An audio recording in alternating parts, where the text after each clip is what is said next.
Assalamualaikum warahmatullahi wabarakatuh. InsyaAllah pada hari ini kita akan ulang kaji tahun 4 iaitu bab berkenaan dengan perang dalam Islam. Hari ini kita akan belajar tentang formula perang, bagaimana untuk mengingat tarikh-tarikh perang. Yang kedua kita akan belajar tentang bilangan tentera yang terlibat, dan last sekali kita akan belajar nama-nama dan gelaran penting perang dalam Islam. Bagaimana untuk mengingati tarikh-tarikh penting dalam perang? Di sini ada satu kaedah mudah untuk kita ingati. Yang pertama, perang Badar merujuk kepada B, perang Uhud merujuk kepada U, perang Khandaq merujuk kepada K. Jadi kamu hanya sebut perang Buk, iaitu B merujuk Badar, U merujuk pada Uhud, K merujuk pada Khandaq. So, perang Buk, tarikhnya ni adalah tarikh hijrah, yang highlight warna biru ni adalah tarikh hijrah. Buk 235. Okey, ni ingat formula perang. Buk 235, B 2 hijrah, Uhud, okey, U 3 hijrah, K 5 hijrah. Buk 235. Kemudian apa itu Rosh Okay, Ro adalah merujuk kepada Ramadan, Syawal, dan last sekali Sya adalah Syawal. Ini kamu cuma ingat untuk Badar 17 Ramadan. Okay, untuk perang Uhud tiada tarikh yang spesifik, dan untuk Khandaq adalah 15 Syawal. So ingat 17 dan 15 sahaja untuk tarikh merujuk kepada bulan ni. Jadi ringkasan untuk formula perang ini adalah Buk 235 Sya. Okey. Jadi sekiranya kamu mendapat soalan berkenaan dengan tarikh-tarikh perang, kamu cuma ingat Buk 235 Sya. Badar, Uhud, Khandaq, 2 Hijrah, 3 Hijrah, 5 Hijrah, 17 Ramadan, Syawal dan 15 Syawal. Okay, seterusnya kita lihat bilangan tentera yang terlibat di dalam ketiga-tiga perang ini.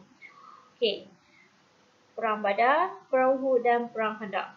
Tentera Islam dan tentera kafir Quraisy. Okey, untuk tentera Islam kita dapat lihat perbezaan antara tentera Islam dan tentera kafir Quraisy. Tentera Islam lebih sedikit berbanding dengan tentera kafir Quraisy. Jadi formula dia, tentera Islam mesti paling sikit. Okay, so gabungan 300, 700, 3000. Okay, tentera kafir 1000, 3000, 10,000. Jadi perbezaan ini sangat ketara kalau kita lihat. Okay, jadi perang Badar 313, tentera kafir 1000 orang. Perang Uhud, tentera Islam 700 orang.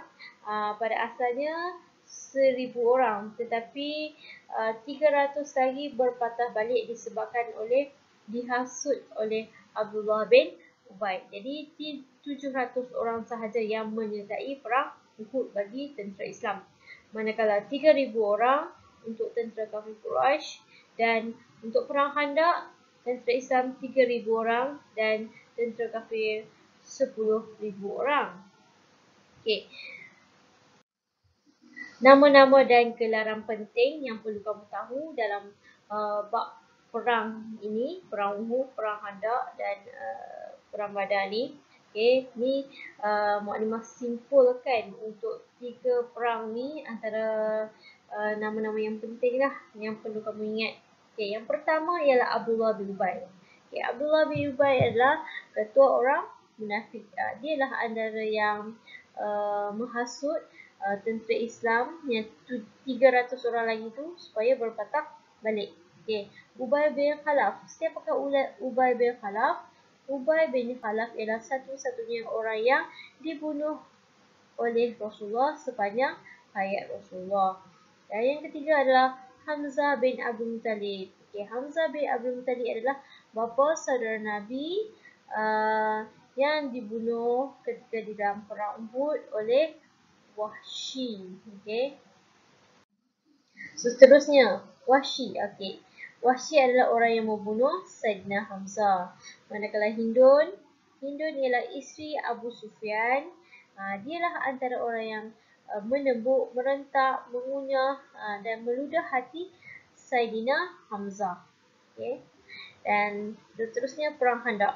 Okey, apa itu Perang Khandaq ni? Khandaq bermaksud parit. Ingat, ni antara soalan-soalan yang sering ditanya dalam peperiksaan. Okey. Khandaq bermaksud parit dan Perang Khandaq ini juga dikenali sebagai Perang Ahzab. Okey. Kalau ditanya Perang Khandaq, selain Perang Khandaq, perang apa? Iaitu Perang Ahzab. Okey. Perang Ahzab ini bermaksud tentera bersekutu. Okey, tentera bersekutu ni kenapa diberi nama tentera bersekutu? Kerana di dalam Perang Khandaq ini terdapat 3 puak, iaitu puak Quraisy, kabilah-kabilah Arab dan orang Yahudi. Mereka ini bergabung untuk melawan tentera Islam dan jumlah bagi tentera kafir Quraisy dalam Perang Khandaq ni adalah 10,000 orang. Okey, seterusnya Salman Al-Farisi. Siapa Salman Al-Farisi? Iaitu orang yang mencadangkan untuk menggali parit semasa di dalam Perang Khandaq. Seterusnya Nu'aim bin Mas'ud. Siapa Nu'aim bin Mas'ud? Nu'aim bin Mas'ud ialah pemecah belah tentera bersekutu. Okay, Nu'aim ni beliau telah merahsiakan keislamannya, lalu memberitahu kepada Rasulullah secara diam-diam bahawa beliau telah memeluk Islam. Lalu Rasulullah telah mengarahkan Nu'aim bin Mas'ud untuk bertemu dengan tentera bersekutu, iaitu di mana dalam Perang Khandaq lah, okay? Untuk memecah belahkan puak-puak kafir Quraisy, kabilah-kabilah Arab dan tentera Yahudi. Okay, seterusnya ghanimah. Apa itu ghanimah? Ghanimah ialah harta rampasan perang. Jadi sekadar itu saja yang perlu kamu ingati dalam bab perang ini. Ini antara isi-isi penting lah di dalam perang Uhud, perang Badar dan perang Khandaq. Diharap kamu dapat menghafal formula-formula ini untuk peperiksaan yang akan datang. Jadi Assalamualaikum warahmatullahi wabarakatuh.